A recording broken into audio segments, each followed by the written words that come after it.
A'udzu billahi minasyaitonir rajim. Bismillahirrahmanirrahim. Assalamualaikum warahmatullahi wabarakatuh. Allahumma salli ala sayyidina Muhammadin abdika wa rasulika nabiyil ummi wa ala alihi wa sahbihi wa sallim. Rabbi shrah li sadri wa yassir li amri wahlul 'uqdatam min lisani yafqahu qawli. Dalam kitab Irsyadul Ibad ila Syabilir Rasyad dikisahkan bahwa Al-Yafi'i berkata, dahulu ada seorang pemuda Bani Israel sangat tampan rupawan, sedang pekerjaannya hanya menjual keranjang. Dan pada suatu hari ketika ia sedang keliling menjajakan atau menawar-nawarkan jualannya, tiba-tiba seorang wanita keluar dari rumah raja melihat pemuda tersebut. Maka ia segera memberitakan hal itu pada putri raja. Aku telah melihat seorang pemuda yang sangat tampan rupawan. Bahkan belum pernah saya melihat pemuda setampan itu. Maka putri raja berkata, panggillah ia supaya masuk kemari.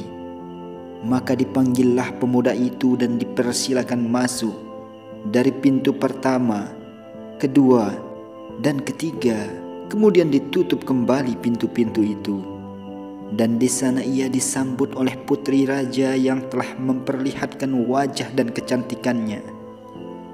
Lalu pemuda itu berkata, silakan, siapa yang akan membeli keranjang ini?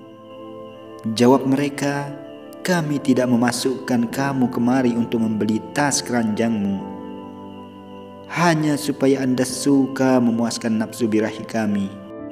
Maka ia berkata pada putri raja, bertakwalah pada Allah, takutlah pada Allah, dan jangan berbuat sesuatu yang akan dimurkai olehnya.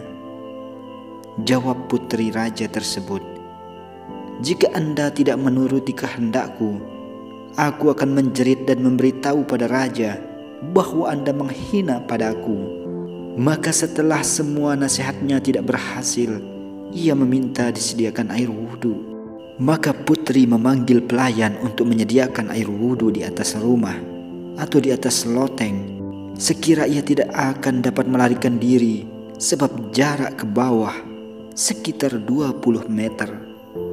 Dan ketika ia telah wudhu, maka dia lalu berdoa, ya Allah, aku diajak bermaksiat padamu, tetapi saya lebih suka membuang diriku dari atas loteng ini daripada saya berbuat dosa padamu.